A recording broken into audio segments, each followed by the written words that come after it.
De nous rejoindre dans cette émission, de nous écouter ici à Conakry sur la 95.3, à Kindia sur Kaniazik et sur Fraternité FM du côté de Mamou. Vous nous écoutez également dans la région de Kankan et de celle de Zérekoré. Merci de nous écouter sur place à travers Dabo Média. Merci également de nous écouter chez moi à Diaguissa, c'est dans la préfecture de d'Alaba. Emmanuel, bonjour. Bonjour Arissatou, bonjour à tous nos auditeurs de l'intérieur et de l'extérieur, bonjour à nos téléspectateurs, bonjour à mon Gekedou paternel, auquel je tiens beaucoup, et surtout à mon Dabola de naissance également. Bonjour à tous ceux qui nous écoutent sur l'ensemble du territoire ce matin et à la diaspora. Bonjour, j'ai envie de dire bonjour dans l'ensemble, hein. On gagnerait du temps, mais Lincoln ne sera pas d'accord. Allez, bonjour Lincoln. Oui, bonjour à Samokiri Samaya, bonjour à Molota, à Tafori, à Kassia, c'est dans le Kenya. Là où je suis né, hein, à Mangakindi, Kamara. Et bonjour à la Kamayenne ou à Cameroun, ici à Conakry.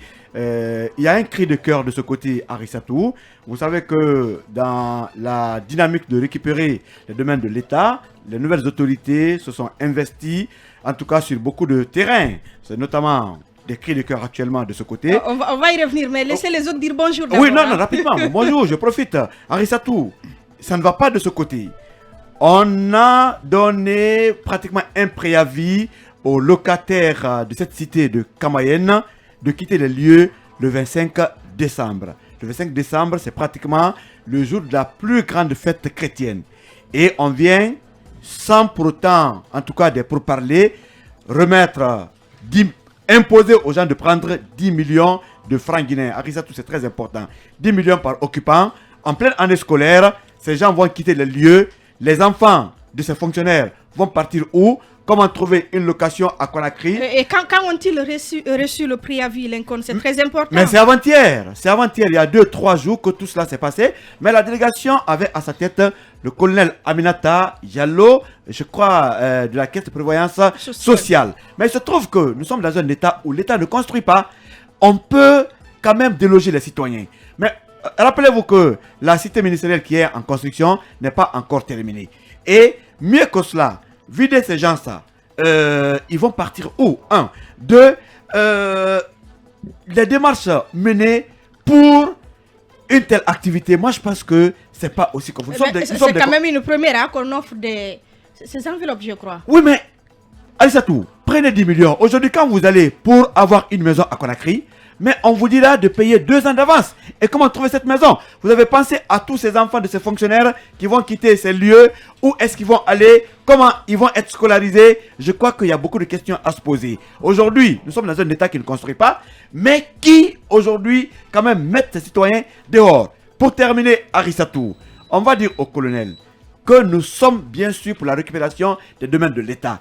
Mais la cité de Kamayenne n'a pas été spolié. Ceux qui sont là sont des fonctionnaires légalement installés. Si vous voulez les faire quitter, entourez tout cela par la forme et pensez à ces personnes. Des chrétiens sont parmi eux.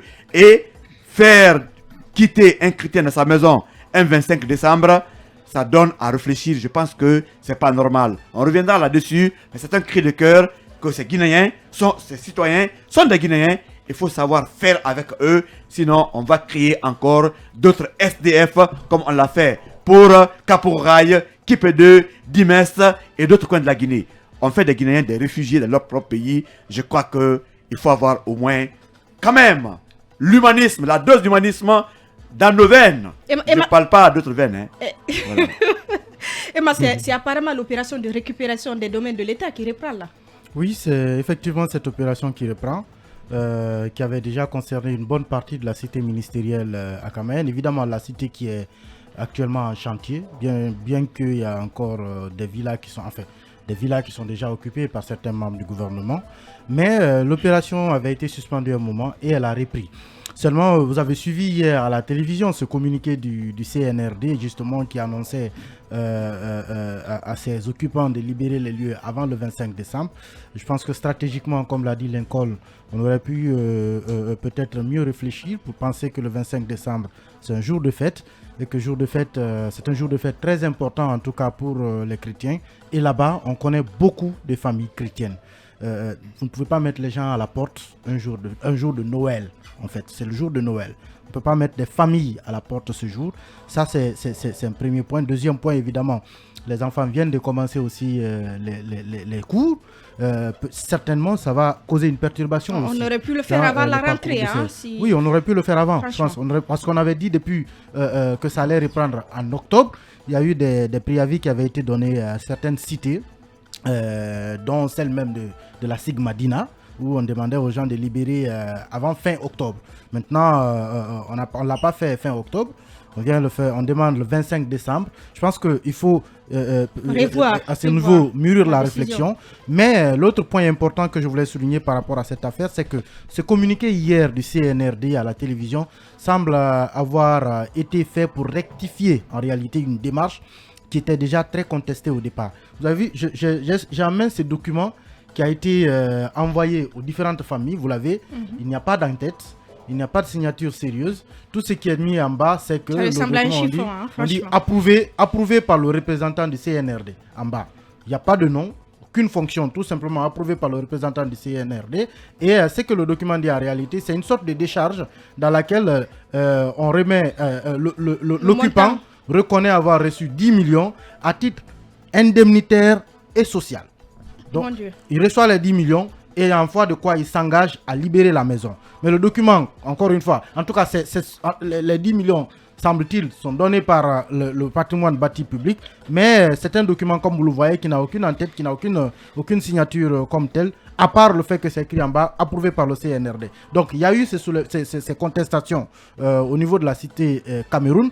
Finalement, je pense que le CNRD a dû en avoir écho et a donc pris un communiqué officiel pour rectifier les choses, pour remettre les choses dans le cadre normal, dans le cadre officiel.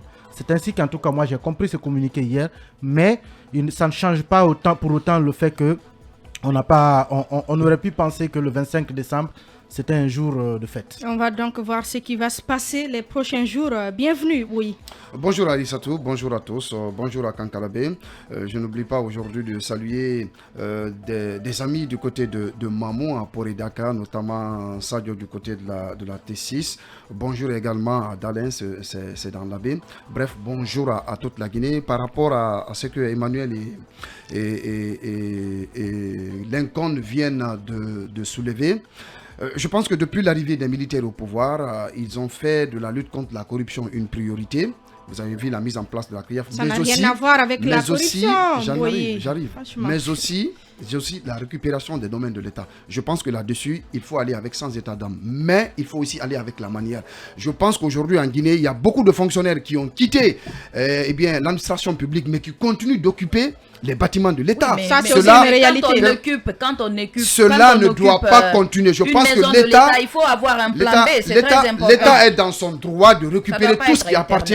Tout ce qui appartient à l'administration. Et pour certains, ils ont des maisons, hein. Ils veulent juste être proches de la ville. Donc, aussi, je pense que là, il y a une grande pagaille, une sainte pagaille qui s'est posée là-dessus. Je pense qu'il appartient aux autorités de la transition de toiletter. Mais attention, avec la il manière. faut le faire avec la manière. Parce que quand je me rappelle le cas de Kapororaï, moi j'habitais là en 2019 lorsque ce déguerpissement d'une grande envergure a été orchestré par le pouvoir Alpha Condé, mais ils ont mis des Guinéens dehors. C'est comme s'ils n'ont pas de droit. C'est comme si ces Guinéens n'avaient pas... Sans aucun état d'âme. Sans aucun d'âme. Donc je pense qu'aujourd'hui, il faut faire de la récupération des domaines de l'État une priorité, mais attention, le Guinéen a un droit, il faut aller avec la manière. Un 25 décembre, comme l'a dit Lincoln et Emmanuel, c'est quand même un jour très important dans la communauté chrétienne. Donc je pense qu'il faut aller avec la manière, puisque le Guinéen aussi, on ne peut pas quand même venir le chasser en Guinée comme s'il n'a pas un droit sur ce territoire national. Bonjour à Yaya, à Diarra et à Khalil. Oui, bonjour à Arissatou, bonjour à Niagasola, bonjour à Benti, à Yukunku, et permettez que je salue également mes parents de Pangedou, de Pangélé, mais aussi de Djidata, de Kalifako et aussi de Soumeta. Bonjour à toute ma Guinée, bonjour à la diaspora guinéenne de partout dans le monde. Bonjour Khalil. Bonjour Arissatou, laissez-moi dire quand même bonjour à Kirwani, bonjour à Fourikaria et bonjour à tous. Merci donc de nous écouter encore une fois. Le supplément continue.